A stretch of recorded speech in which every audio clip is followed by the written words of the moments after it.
In Argentina, police forces once again repressed retirees who were demonstrating to demand an increase in benefits and a better quality of life.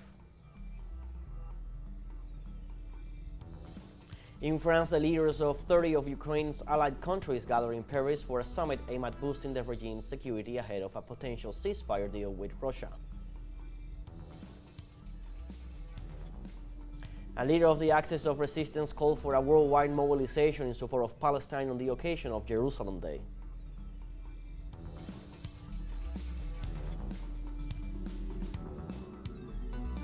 Hello, welcome to From the South. I'm Luis Alberto Matos from the teleSUR studios in Caracas, Venezuela.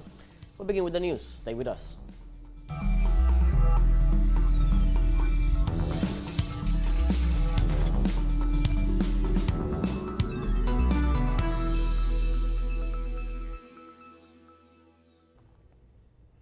In Argentina, police forces once again repressed retirees who were demonstrating to demand an increase in benefits and a better quality of life.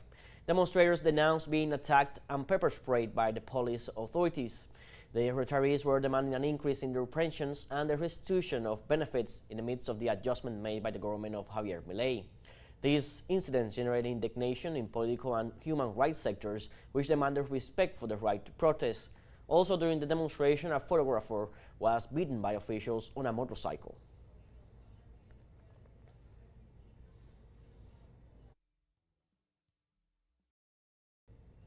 Also in Argentina, the State Workers Association announced that it will hold a strike of state employees this Thursday, 27th. At the end of the month, 50,000 public workers' contracts expire, and there is a risk that there will be another wave of layoffs in the state. The General Secretary of this association, Rodolfo Aguiar, stated that the state workers cannot wait until April.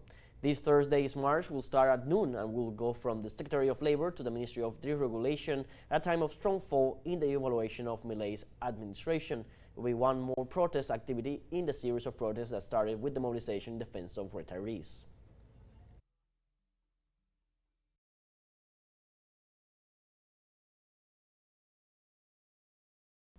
Meanwhile, in Chile, security forces repressed artisanal fishermen's organizations during their second day of protest against the fishing quota law approved by the Senate. Chilean fishermen were outside the Congress in the city of Valparaiso, demonstrated against the senator's actions when police authorities tried to repress the protest and injure one of the demonstrators. Several fishing areas of the country have started to demonstrate after the repression. The Maritime Interest Commission decreased the fishing quota that favored the fishermen and allowed them to catch larger quantities of fish.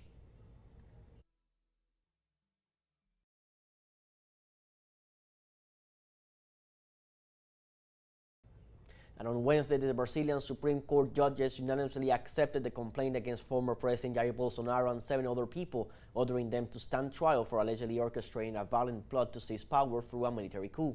In addition, the court decided that 7 other close allies of the former president should also stand trial for crimes including involvement in an armed criminal organization, coup d'etat, and violently attempting to abolish Brazilian democracy. For his part, Bolsonaro rejected the charges in a WhatsApp statement sent to allies as the hearing began on Tuesday, calling the case against him an aberration the like of which has never seen before. The ruling leaves the far-right populist facing political oblivion and a possible jail sentence of more than 40 years.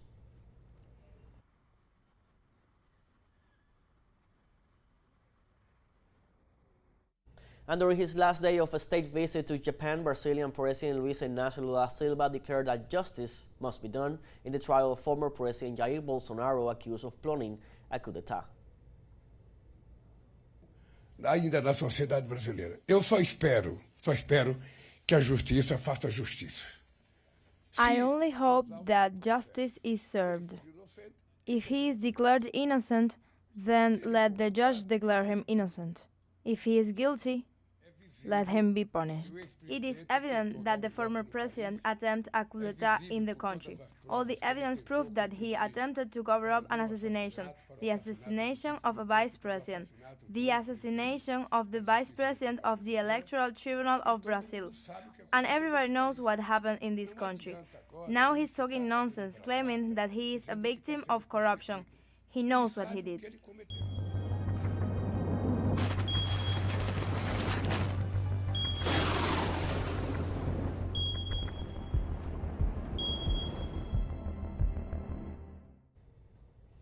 In Ecuador on Tuesday, a containment dam located in the Capel River collapsed due to rains in the middle of the oil spill remediation works on the way after the March 13th incident. State-owned company Petroecuador informed of the incident in the Cube sector in the locality of Esmeralda, stating that contingency teams have been immediately activated. The collapse has prompted the suspension of the San Mateo water treatment plant to prevent possible hydrocarbon pollution.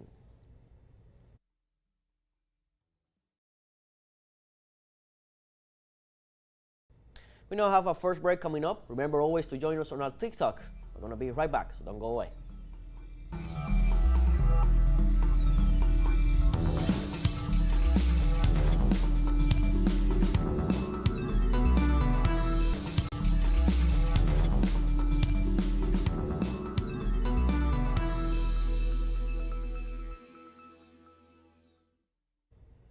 Welcome back.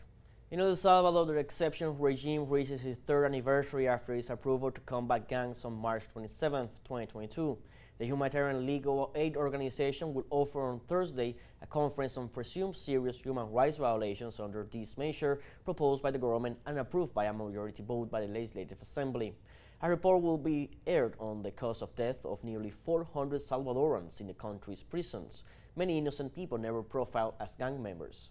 Since the 2022 state of emergency, there are reports of arbitrary detentions and restrictions on freedom of expression, especially in social media.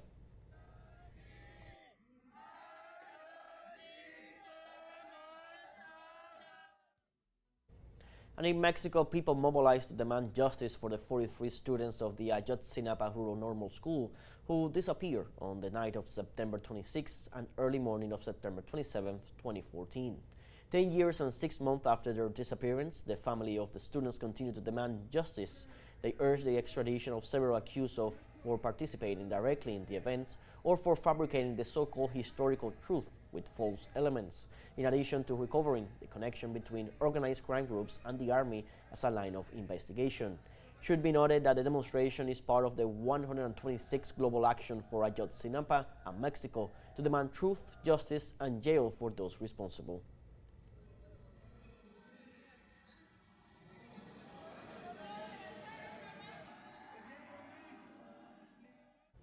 And in Colombia, at least 19 people were injured after a motorcycle explosion in the southwestern part of the country. The detonation of the motorcycle bomb occurred on a busy street in the municipality of Piendamo in the department of Cauca. According to Governor Octavio Guzman, 4 of the wounded were sent to hospitals in Popayán, the departmental capital, including a member of the National Police. This new incident is added to a series of recent attacks in municipalities northern Cauca, such as Toribio, Cualdono, Cajibio, and Santander de Quilichao, where confrontations between illegal armed groups persist and threats to social leaders and indigenous communities are increasing.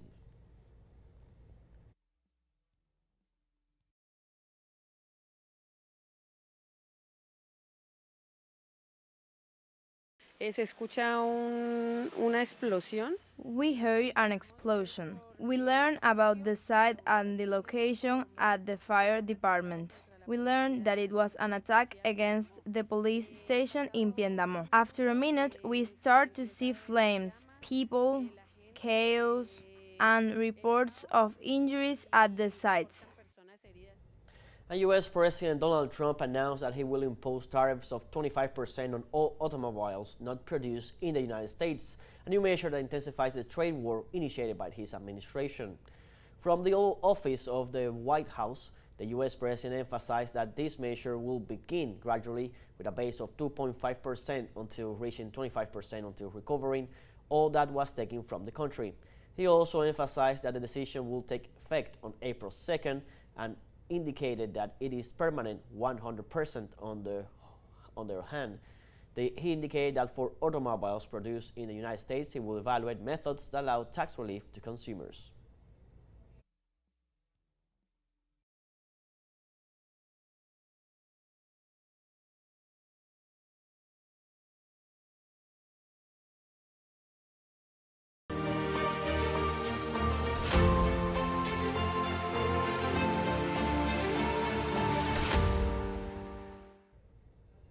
In France, the leaders of 30 of Ukraine's allied countries gathered in Paris for a summit aimed at boosting the regime's security.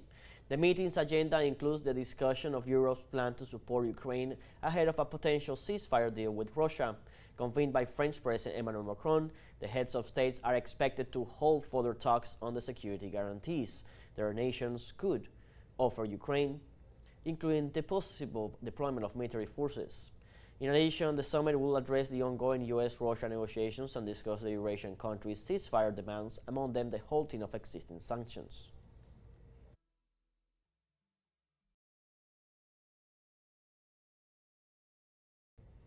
And Russia's foreign ministry denounced the escalation of persecution by the Kiev regime against Russian journalists. Foreign ministry spokeswoman Maria Zakharova denounced that worker respondents are being persecuted by Ukrainian paramilitaries and attacked with Western weapons, and invited organizations such as UNESCO, the UN Office for Human Rights, and others to take measures against such crimes. In this context, the foreign ministry declared that the murder of Russian journalists in the Russian region of Lugansk is part of the systematic and consistent actions of Kiev to silence the press media.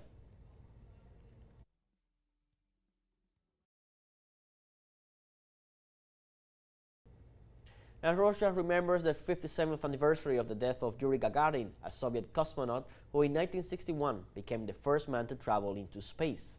Gagarin, born in March 9, 1934, in Zaksk, Russia, never went into space again but took an active part in training other cosmonauts. He made several tours to other nations following his historic flight, and from 1962 he served as a deputy to the Supreme Soviet. Gagarin was killed with another pilot on March 27, 1968, in a crash of a two-seat jet aircraft while on what was described as a routine training flight. He was laid to rest in the wall of the Kremlin on Red Square, and after his death, his hometown was renamed Gagarin.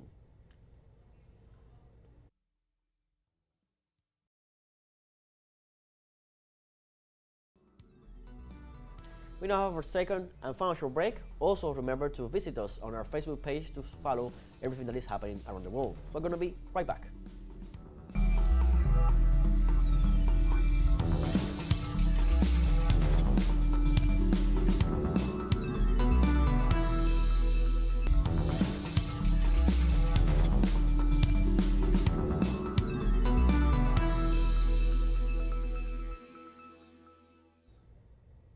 Welcome back.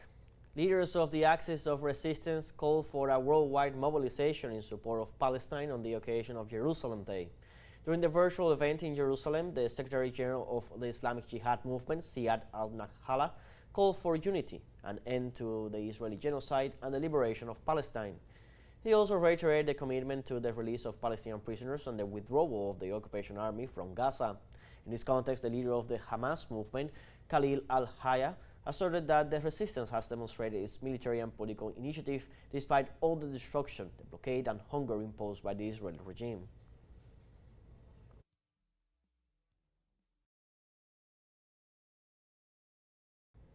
And in Palestine, local sources confirmed that the Israeli bombing that took place early Thursday morning killed the spokesman of the Hamas resistance movement, Abdel Latif al-Qanu. According to information provided by Hamas movement, the spokesman was in his tent in the Jabalia al-Balad refugee camp at the time he was killed. This attack comes days after the targeted killing of two prominent members of the Hamas political bureau, Ismail Barhoum and Salah al-Bardawil. With this latest assault, the Zionist regime of Israel has caused the death of at least 11 members of the political bureau of the Palestinian resistance, in addition to raising the number of Palestinian martyrs in Gaza to more than 50,000.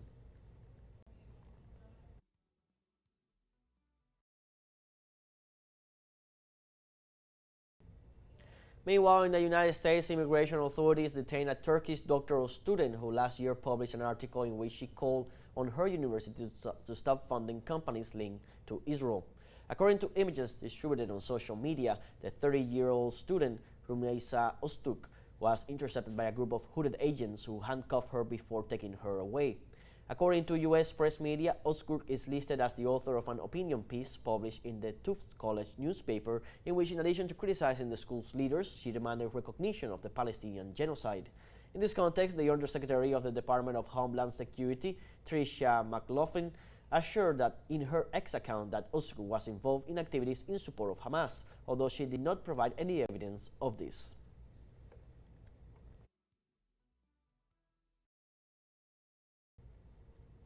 And following Ostuk's detention, hundreds of people demonstrated on Wednesday afternoon to demand her release and to accuse the two main political parties of failing to protect immigrants.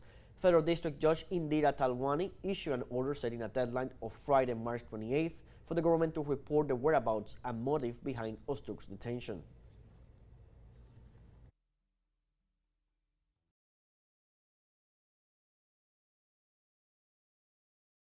In other news, the head of Sudan's armed forces, Abdel Fattah al-Burhan, declared that Khartoum is free hours after his forces recaptured the city's airport from paramilitary-backed forces quickly.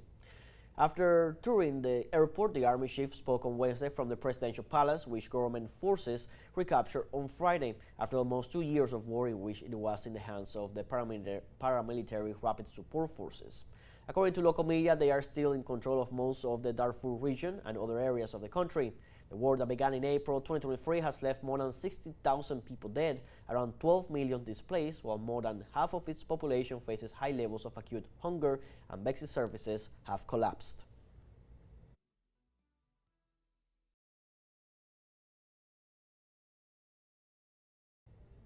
And on Wednesday evening, a crowd celebrated the liberation of Khartoum in the city of Port Sudan. Hundreds of thousands of Sudanese have fled to the locality since the beginning of the war. The liberation of the capital, besides being a symbolic triumph, means the possible return of governmental institutions that were moved to Port Sudan after the first month of the conflict. In this context, many of the demonstrators expressed their intention to return to Khartoum as soon as possible.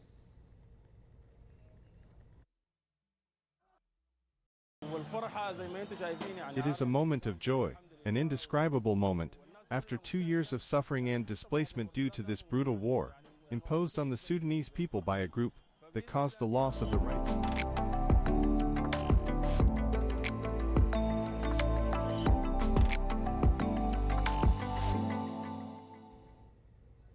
Cuba prepares for the third International Film and Environmental Festival of the Caribbean, Isla Verde 2025, an event that promotes environmental conservation and scientific dissemination. The festival, to be held from April 6th to the 12th in the special municipality of Isla de la Juventud, will reward the conservation project of Jardines de la Reina, a plan that seeks to preserve one of the most intact marine ecosystems of the Caribbean. The exhibition From the Island to the Moon 2.0 will be back, and a new contemporary art residency will be launched. This edition has the support of UNESCO and the European Union and will include activities such as planting pine trees and cleaning beaches.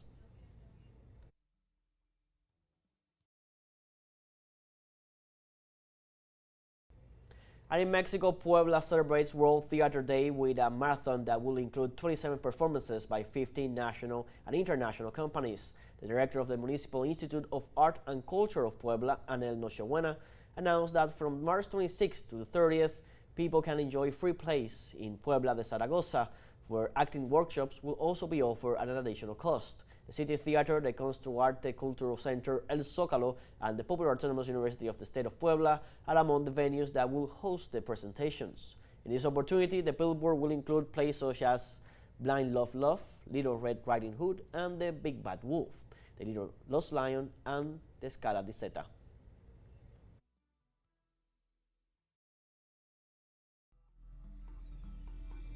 Like this, we have come to the end of this news brief. You can find these and many other stories on our website at telesurenglish.net. You can also join us on social medias, Facebook, X, Instagram, Telegram, and TikTok. Telesur English, I'm Luis Alberto Matos. Thanks for watching.